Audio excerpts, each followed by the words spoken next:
تاسو به اورېدلی وي چې 22 بیټه وینډوز انسټال کړم که 64 بیټه وینډوز انسټال کړم یا هم کله چې وینډوز انسټالوئ نو تاسو وایئ چې 22 بیټه یا 64 بیټه.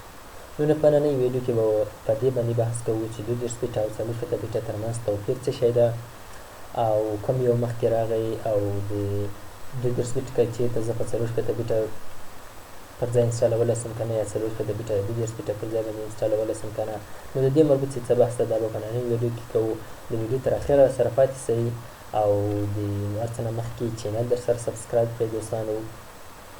نو راځو لومړی صرف په دې باندې بحث کوو چې بیټ څه شی ده. خپله لومړی دا بیټ څه شی ده په دې باندې به بحث وکوو. بیټ چې ده د بیټ لړۍ د پروسیسر نه شروع کېږي.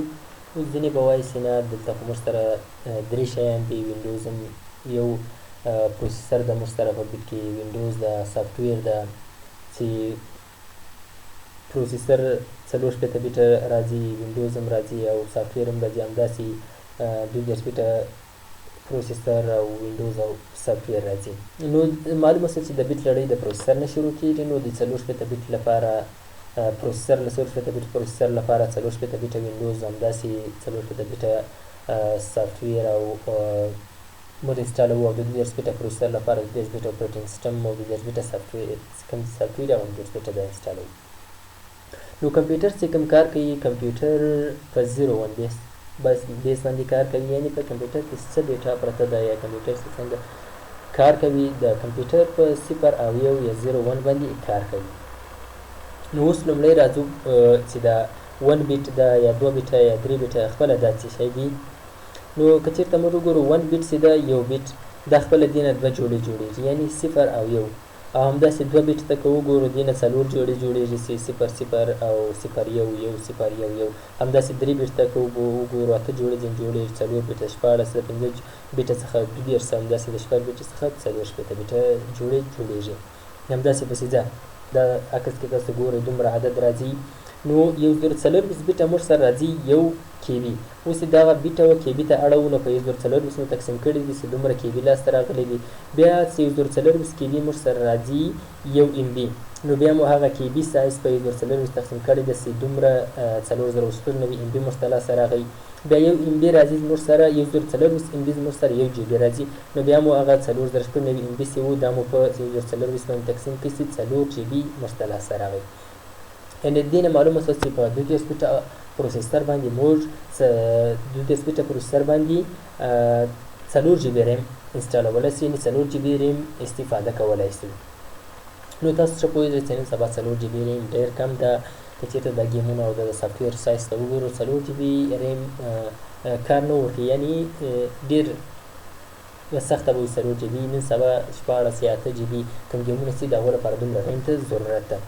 نو د دې نه وروسته د 64 بیټه پروسیسر موږ سره راغی. کله 64 بیټه پروسیسر راغی نو اوس راځو 64 بیټه کلکولیټ یعنې محاسبه کوو چې دې څخه څومره سایز جوړېږي. که تاسو عکس ته وګورئ 64 چې اوس موږ په توان د 2 کړو نو دې نه څومره سایز جوړېږي. دغه عکس کې چې تاسو ګورئ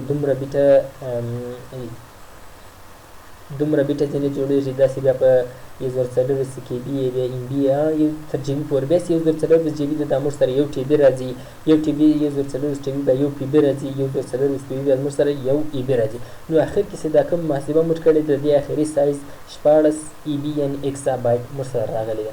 نو 16 EB یعنې اکسابایټ باندې نو موږ هر څومره ریم تاسو نږدې یا هومره ریم تاسو ورباندې اچولی شئ. نو اوس 64 بیټه پروسیسر باندې موږ هر څومره ریم فټ کولی شو په کښې کې نو چې هر څومره ریم فټ کولی شو موږ د غټ ګیمونو او کوم چې سافټویر ده دې څخه موږ استفاده کولی شو. اوس راځو لومړی چې د 64 بیټه پروسیسر لومړی چا جوړ کړ.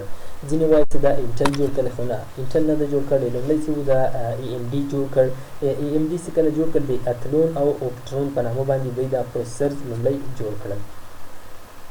اوس که چېرته د 64 بیټه پروسیسر لپاره 64 بیټه وینډوز، 64 بیټه سافټویر وینډوز زه یادوم که چېرته تاسو بل اپریټینګ سیسټم راواخلئ هغه همداسې که چېرته 64 بیټ لپاره 64 بیټ وینډوز، 64 بیټ سافټویر نو دې نه بیا تاسو خوند اخیستلی شئ. او همداسې 22 بیټ لپاره 22 بیټ وینډوز، 22 بیټ لپاره 22 بیټ سافټویر نو بیا تاسو دې نه خوند اخیستلی شئ. اوس که چېرته تاسو په 64 بیټه باندې 22 بیټه وینډوز انسټال کړئ، یعنې 8 GB ریم وي، تاسو 22 بیټه انسټال کړئ. نو کله چې تاسو 32 بیټه انسټال کړئ نو د هغه نه وروسته تاسو عکس ګورئ دلته صرف 3.5 GB یوزیبل ده، یعنې هغه نور څه ده دی نشي سپورټ کولی، ځکه چې 32 بیټه پروسیسر موږ مخکې وویل چې صرف 4 GB ریم سپورټ لري.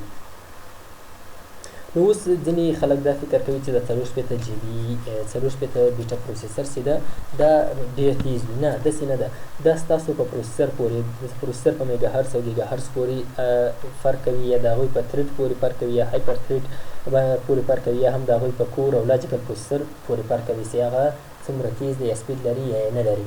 نو تاسو دوستانو هېڅ مه خفه کېږئ که چېرته تاسو د کوم چې ما اوس دغه یاد کړل د دې په اړه باندې هم زه تاسو ته یوه ویډیو جوړه کړم، خو له مخکې نه باید دغه چې کوم ویډیو ما جوړه کړې دا باید زیات لایکس واخلي.